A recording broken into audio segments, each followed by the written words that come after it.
ልቡን የሚጠቀም አለ፣ ቃሉን የሚጠቀም አለ። እስትንፋሱን ግን የሚጠቀም በጣም ውሱን ነውና እስትንፋስ ኃይል በጣም ትልቅና ጠቀሜታ ነገር አለ። እንዴት ነው የምንተነፍሰው? ያ የተቀደሰ እስትንፋስ አፍንጫችን የገባ ሰዎች እንዴት ነው ትንፋሻችን ምን እያሰብን ነው የምንተነፍሰው? ስናስገባ ምንድን ነው የምናስገባው? ስንይዝ ምንድን ነው የምንይዘው? ስናስወጣስ ምንድን ነው የምናስወጣው? ዝም ብለን እስትንፋስ ምንምግ ሰዎች አይደለንም። ምንተነፍሰው እናውቀዋለን፣ ምንይዘውን እስትንፋስ እናውቀዋለን፣ ምናወጣውን እስትንፋስ እናውቀዋለን። ሁሉም ነገር ከቁጥር ጋር የተያያዘ ነው። ለምሳሌ ኦክሲጅን ትወስዳለህ፣ ካርቦን ዳይኦክሳይድ ታወጣለህ። ኦክሲጅን ፕሮቶኑ 8 ነው፣ ኤሌክትሮኑ 8 ነው፣ ኒውትሮኑ 8 ነው። 8 8 8 ነው። ካርቦን ዳይኦክሳይድ ደግሞ ፕሮቶኑ፣ ኤሌክትሮኑ፣ ኒውትሮኑ 6 6 6 ነው። 8 8 8 እናስገባለን፣ 6 6 6 እናወጣለን። ግን ስናስገባም ለምን እንደምናስገባ እናወጣለን፣ ስናወጣም ለምንድን የልምድ ሰዎች አይደለንም፣ ስንኖር ነው። ሶስት ትንፋሱን ካስተካከለ ይሄ ነገር ይቆማል። ሌላው በክፍት ቦታ ማሳለፍ መቻል፣ ክፍት ቦታ ላይ ይሄ ነፋስ ኃይል ከተዳከመ ማለት ነው። ሌላው ደግሞ ዝምታ፣ ጸጥ ማለት። ይሄ ራሱ አንድ ትልቁ የነፋስ ኃይል ሲዛባ የምታስተካከልበት ነው። የነፋስ ኃይል ደግሞ በጣም ከጨመረ ወደ መሬት ነው የምትጠጋው። ለምሳሌ በጣም ይንቀለቀል ሰው ካለ፣ በጣም ህፃንም ሊሆን ይችላል፣ ሬስትለስ የሆኑ አሉ አይደል? ይሄ ማለት የነፋስ ኃይላቸው በጣም ከፍተኛ ነው። ምንም ወዲያ ወዲህ ከመሬት ጋር ታገናኛቸዋለ። ዛፍ እንዲተክሉ፣ አፈር እንዲነኩ፣ አትክልት እንዲተክሉ ታደርጋቸዋለ። ያን ጊዜ በትክክል የነፋስ ኃይላቸው ይስተካከላል ማለት ነው። ስለዚህ ሲጨምርም ምትቀንስበት፣ ሲቀንስም ምትጨምርበት አለ ማለት ነው። ሌላው የውሃ ኃይል ነው። ትልቁ ኃይል ነው። አንደኛው ሞር ደማችን፣ እንባችን፣ ሞር ደግሞ ሆድቃችን ላይ በፊደል መ ነው የምንወክለው። እሱ ሰፊ ትምህርት አለው። ሆድቃ ላይ ነው፣ ኩላሊት አካባቢ ነው። የመራቢያ ስርዓት አካባቢ ላይ ሞር ከውሃ ከፈሳሽ ጋር የተያያዘ ጉዳይ አለው እና የሚሰጥ ጉልበት ምንድን ነው? ውስጣዊ ስሜት፣ ቀልብ።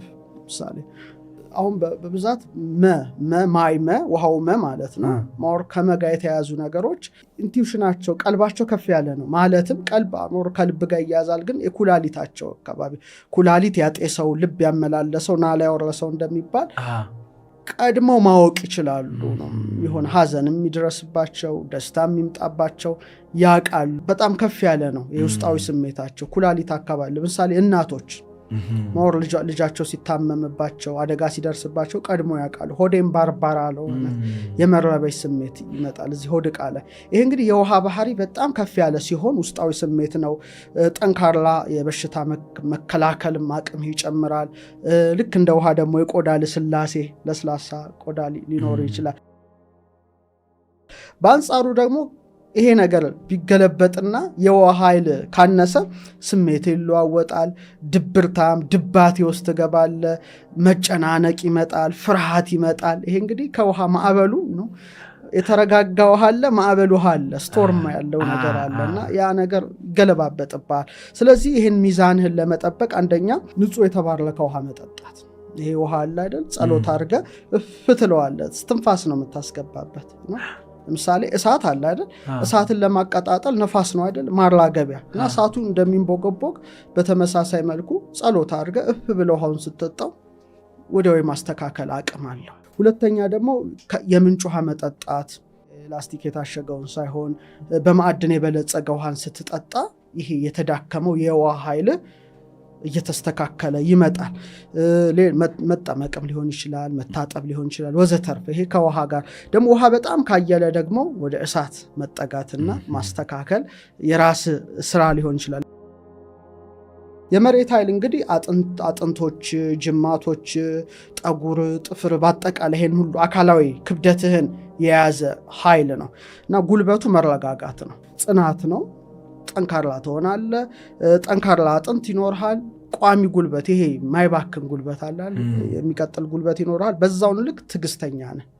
እኔ አሁን የመሬት ኃይል ያለኝ ይመስለኛል። ብዙ እንትን አይልም፣ አይሞቅህም፣ አይበርም፣ እንትን ይሆናል። እዚህ ጋር ስትደርስ መሬት እንትን ነው። ግን ኃይሉ ደግሞ ሲዛባ የመንፈስ ጭንቀት ይመጣል፣ ድባቴ ይመጣል። የሆነ በቃ ቤት ቆልፈ ቁጭ ማለት ነገር ሊመጣ ይችላል፣ ከሰው ጋር ግንኙነት ማቆም። ስለዚህ ወደ ነፋስ ደግሞ ተጠግተ ይህን ሚዛን ታስተካክለዋለ ማለት ነው። ደግሞ የመሬት ኃይል ካነሰ በባዶ እግር የተወሰነ 20 ደቂቃ ነው። ይሄ ደግሞ በባዶ እግር አፈር ላይ ምናምን ሳር ላይ ትንሽ ከተንሸራሸር ከአንድ 20 ደቂቃ ይህ ቀኑን ሙሉ አስበው ኤክሰስ ፕሩቶን ይሄ ዋይፋዩ ስልኩ ሜኑ ብዙ አተሞች ነው ተከማች ነው 27 ዜሮ የሚጠጉ አተሞች ነው ኦክቲሊየንስ አተምስ እና ነምበር ኦፍ ፕሩቶን እና ኤሌክትሮን ሚዛን ሲሆን ነው ጤነኛ ሰው የምትሆነው። አሁን ግን ችግሩ ይሄ ዋይፋዩ ምናምኑ ይሄ የምንቀረጽበት አጠቃላይ የሚለቀው ከባድ የሆነ ፕሩቶን ነው። ያ ፕሩቶን ሲገባ ድባቴ በቃ መሰልቸት ማለት ነገር ይመጣል። ስለዚህ ደግሞ እግዚአብሔር መሬትን ሲፈጥራት ፍሪ ኤሌክትሮን ያደረገላትና በባዶ እግር ትንሽ ስትንቀሳቀስበት ምን ይሆናል? ኤሌክትሮንህ እኩል ተመጣጥኖ የገባው ፕሩቶን ወደ ታች ሰርጎ ባላንስ ሆነ ማለት። ኢቭን ባትነካ ዛፍ እንደዚህ መንካቶች ምንም ሳትልጀስ እንደዚህ ብትነካው እነዚህ ነገሮች ምንድነው ካሶ ላንተ ካንተ ወደሱ መሄድ አለ ነው። ያ ጊዜ ይስተካከላል ማለት ነው። ይሄን የመሳሰለ ነገር ማድረግ ፍሬያቸው መሬት ውስጥ ያሉ ምግቦችን መመገብ ነው። ምሳሌ በታች ፍሬያቸው ታች የሆነ ግንዱ ላይ ምናምኑ ላይ ሳይሆን ታች የሆኑ ነገሮችን እነዚህ የበለጠ የመሬት ኃይል ከፍተኛና ጥሩ ሊሆን ይችላል። ሌላው እንግዲህ ከነፍስ ጋር የተያዘ ኃይል አለን። ይሄ ደግሞ ትልቁ ኃይል ነው። ይሄ ኃይለ ዘር የሚባለው ቅድሙን አይተናል። የእሳት የውሃ የነፋስ የመሬት የነፍስ ግን ትንሽ ከፍ ያለ ኃይል ነው። የልብ ኃይል አለ። ከልብ የሚወለድ የቃል ኃይል አለ። የስትንፋስ ኃይል አለ። የልብ ኃይል ማለት የማሰብ ኃይል በሁለት መልኩ ነው የሚመራው። አንደኛው ነቃሃሌው ማለት ምንም የሐሳቡ መነሻ ራሱ ልክ እንደ ክብሪት የሚጫር ኃይል ነው። ከዛ ደግሞ ቁርጣሃሌው የሚባለው ደግሞ የምትወስነው ማሰብ ብቻ። ለምሳሌ ሰው እኮ ምንም ነገር ሳይናገር በማሰብ ብቻ ኃጢአት ይሰራል። ትሰራለህ፣ ምንም ሳትናገር ኃጢአት ትሰራለህ። ምን ያህል ኃይል እንደሆነ ገሃነም ሊያስፈርድብህ ይችላል እኮ በሐሳብ ብቻ። መንግስተ ሰማያትም ሊያስገባ ይችላል ሐሳብ ብቻ። ስለዚህ በማሰብ ብቻ አካባቢዬን ሰላሙን ላሳጣው እችላለሁ። በማሰብ ብቻ በጥሩ ሐሳብ አካባቢዬን ሰላማዊ ላደርገው እችላለሁ ነው። የቃል ኃይል ደግሞ በጣም ከፍተኛ ኃይል ነው። ውሃ ለምሳሌ ጸልየህ ምትጠጣው ይፈውሳል። የምትናገረው ቃል ሰው ውስጥ ገብቶ ያሳምማል ወይም ይፈውሳል። አንድ ሰው አንተን ሰድቦ ሄደ፣ ተመልከት። እሱ ኃይሉን ነው ልኮ የሄደው፣ ግን እሱ ሁሌ ሲያሳምምህ ይኖራል። እንዴት ተናገረኝ? ከስንት ዓመትም በኋላ ወይ ጉድ ያ ሰው እንዲህ አለኝ እኮ ወጥቷልና ያገብቷል። ስለዚህ እርግማንን በምርቃት ኃይል ነው ታሸንፈው የምትችለው አይነት ነው። ሌላው የስትንፋስ ኃይል ነው። እሱ በጣም ከፍተኛ ኃይል ነው። እንደ ሰው ምናልባት ገዳም ያሉ ሰዎች ይጠቀሙበት ካልሆነ በቀር የከተማ ሰው እስትንፋሱን ሊጠቀም ማለት አይቻልም። የምናስገባው የምናስወጣው በጣም ትልቅ ኃይል እሳ ላይ አለ። እንግዲህ ለምሳሌ በአጭሩ ለማስቀመጥ በሳይንሱ የተደረሰበትን በእኛ ያለውን ነገር ላስቀምጠውና ወደሚቀጥለው ጥያቄ እንሸጋገር። ለምሳሌ የቀመር ተማሪዎቼ ፊደል ወ ላይ ሲገቡ ይሄን ኃይል ይማራሉ። ወ ማለት ያ ቅርጿት ይታወቃል። ክቧ ማለት ነው። አ ላይ አልፋ አለ። በአበገደ ሐወዘ ነው ፓተርኑ። ያው አቡጊዳ ሄውዞ የሚሉት ማለት ነው። አልፋ ነው። በዩኒቨርስ ነው። አልፋ ቤት ነው። አልፋ ቤትን ሰራ ሰማይና ምድርን ፈጠረ ነው። ገ ደግሞ ገምልገ ነው። ኤነርጂ ነው። የኤነርጂ ግስጋሴ ያሳደረበት ነው። ደ ደግሞ አራተኛው ዲሜንሽን ነው። ወርድ ቁመት ጥልቀት ነው። ራሱ መስመሩ ይታወቃል እና ታይም ይጨምራል። ሀ ደግሞ ቺሃ ማለት ናት። ሀ ደግሞ አምስታ ኢተር ይሉታል። እኛ ግን ባህሪ የነፍስ እንለዋለን። ያንደጅ ሲያልፍ ወደ የነፍስ ኃይሎችን መያዝ ይጀምራል። ወ ማለት ዋዌ ወ ነው። ቁልፉ ወ የሚያያይዝ ወ ማለት ነው። ወ ቅርጹ እንደምታየው ባዮማግኔቲክ ፊልድ ነው። ዙሪያህን የከበበ ነው። ይሄ ትልቅ ኃይል ነው ያለን። ይሄ ኤሌክትሮማግኔቲክ ፊልድ ከዚህ ለምሳሌ ከ2 እስከ 3 ሜትር ይዘረጋል። በአይን አይታይም። አሁን ዓለሙ ያለው መሳሪያ ይዞታል። በእኛ ወ ነው የምንለው።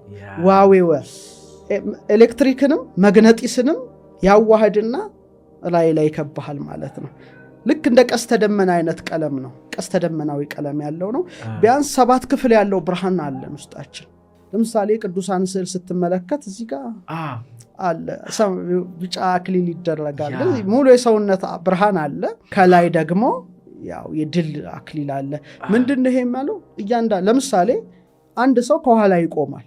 አልነካህም አንተ ግን ይከብዳል። ለምን ይከብዳል? አዎ የእሱ ኃይል ከአንተ ኃይል ጋር እንትን ይላል፣ እንደዚህ ይያያዛል ጊዜ እንትን ይላል።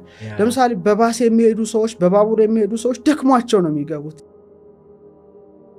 ያንተ ባዮማግኔቲክ ፊልድ ከዛ እስከዛ ተነካክቶ በጣም ብዙ ነገር ነው። ስለዚህ መፍትሄው መታጠብ ነው። የትገብት ሹፌር አጠገብ አተኙ የሚባለው የኤነርጂ እንትን ይላል ይጋባል። እና ከተፈጥሮ አሁን ይሄን ቻርጅ የምታረገው ይሄን 2 እስከ 3 ሜትር ያለው በተለይ የልብ ጠንካራ ነው። ልብ በጣም አፍቃሪ፣ ልብ ሰላማዊ፣ ልብ በጣም ወዳጅ ከሆነ በጣም ስትሮንግ ነው ኃይሉ። ከአይምሮ የበለጠ በብዙ እጥፍ የሚበልጥ ነው ይሄ ልብ አካባቢ ያለው። ግን ከ2 እስከ 3 ሜትር ነው።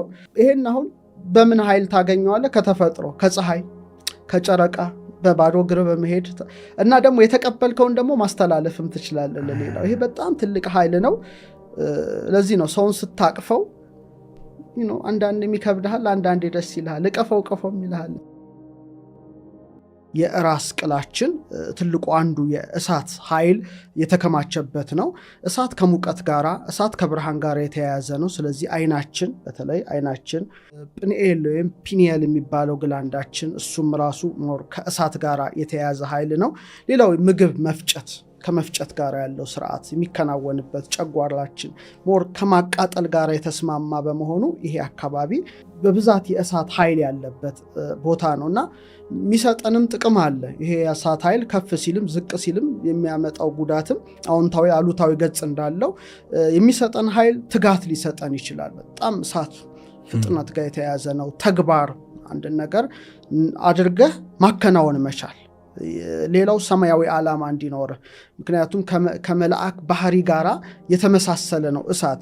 ሁለተኛው ጠንካራ የምግብ መፈጨት እንዲኖር ያደርጋል። ለምሳሌ ብዙ ጊዜ የምግብ የመፈጨት ስርዓት አይዳከምምና እሳት ከማቃጠል ጋር፣ ከማድቀቅ ጋር፣ ከመፍጨት ጋር የተያያዘ ግብር ስላለው የምግብ መፈጨት፣ የሰላ አይምሮ፣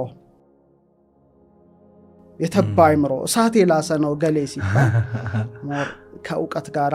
ሌላው ለምሳሌ ከእሳት ጋር የተያዘ የሚያበራ ቆዳ ማለት ጥሩ እስኪ ላይት የሆነ ጥሩ እንትን ይኖራል። ምክንያቱም እሳት ከማብራት ጋር የተያያዘ ነው። በአንጻሩ ግን የእሳት ኃይላችን ሲዛባ ወይም ሲያንስ፣ ለምሳሌ ምግብ በቀላሉ አለመፈጨት፣ የቃር እዚህ ጋር ያቅራል አንዳንዴ በጣም ውጥረት፣ ማቃጠል፣ ከፍተኛ የሆነ ላብ፣ ዝም ብሎ ላብ የሚያጠምቀው ከመጠን በላይ የሆነ ሙቀት፣ አልፎ አልፎ ደግሞ እሳት ደግሞ ቁጣ ጋር ከስሜት ጋር ተያዘ በጣም ቁጣ፣ ግንፍሌ ማለት እንትን። ይሄ እንግዲህ የእሳት ኃይል ሲዛባ የሚያመጣው ጉዳይ ነው እና ለማከም ለምሳሌ የእሳት ኃይል ካነሰ ጠዋት የፀሐይን ብርሃን መሞቅ፣ ይሄ ካነሰብ እሳት ኃይል ሊያስተካክል ቻርጅ ሊያደርግ ይችላል። በአንጻሩ ደግሞ የእሳት ኃይል በጣም ከበዛ ደግሞ እሳት ተቃራኒ ውሃ ስለሆነ ወደ ውሃ አጠቃቀም ስርዓት ታስተካክለዋለ ማለት ነው እና እግዚአብሔር ሲሰራን የሰጠን አንዱ ኃይል ነው። ሌላው ኃይላችን የነፋስ ኃይል ነው። የነፋስ ኃይል የሚሰለጥንበት የራሱ የሆነ ቦታ አለው። በግዕዝ እንግድአ ይባላል። ወይም ደረት፣ ሳምባችን፣ ልባችን ከስትንፋስ ጋር የተያዘ ነገር አስራው አጠቃላይ ጅማቶቻችን፣ የነርቭ ስርዓቶቻችን ሁሉ በነፋስ ባህሪ ነው የሚመሩት። ምክንያቱም እንቅስቃሴ ያለበት ስለሆነ ነው እና ሰው የነፋስ ኃይሉ በጣም ጥሩ ከሆነ ግልጽ የሆነ ሰው ይሆናል። ነፋስ ፈጣን እንደሆነ ለስራ ተፍተፍ የማለት ጉዳይ ይኖረዋል። ለአንድ ነገር ይነሳሳል። በጣም የመነሳሳት የግንኙነት ነገር በጣም ጥሩ ይሆንለታል ማለት የነፋስ ኃይሉ የተስተካከለለት ሰው ነው። በአንጻሩ ግን የነፋስ ኃይላችን ከተዛባ ጭንቀት ሊመጣ ይችላል። ከመጠን በላይ ማሰብ፣ እንደዚህ አይነት በጣም የተደራረበ ሀሳብ፣ ያተነፋፈስ ስርዓታችን መዛባት፣ ቶሎ የትንፋሽ መቆራረጦች፣ ይሄ ማለት የነፋስ ኃይል ተዳክሟል ማለት ነው።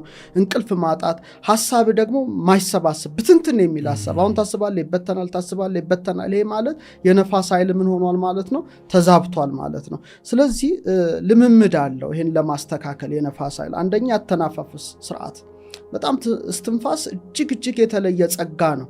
ለምሳሌ ሰውን ከምድር አፈር አበጀው በአፍንጫው ሕይወት እስትንፋስ እፍ አለበት ይላል። ይሄ እስትንፋስ ገብቷል። ይሄ መለኮታዊ እስትንፋስ አለን እና አተነፋፈሳችንን ማስተካከል ምንችል ከሆነ በጣም በጣም የነፋስ ኃይላችን ይስተካከላል። አብዛኛው እንደውም እንደ ሀገር ያልተጠቀም ነው እንደ ህዝብም ያልተጠቀመው ሰው ልቡን የሚጠቀም አለ፣ ቃሉን የሚጠቀም አለ፣ እስትንፋሱን ግን የሚጠቀም በጣም ውሱን ነው እና እስትንፋስ ኃይል በጣም ትልቅና ጠቀሜታ ነገር አለው። ስለዚህ እነዚህ ሁሉ ለሰው የተሰጡ እግዚአብሔር በተፈጥሮ ለኛ የሰጠን።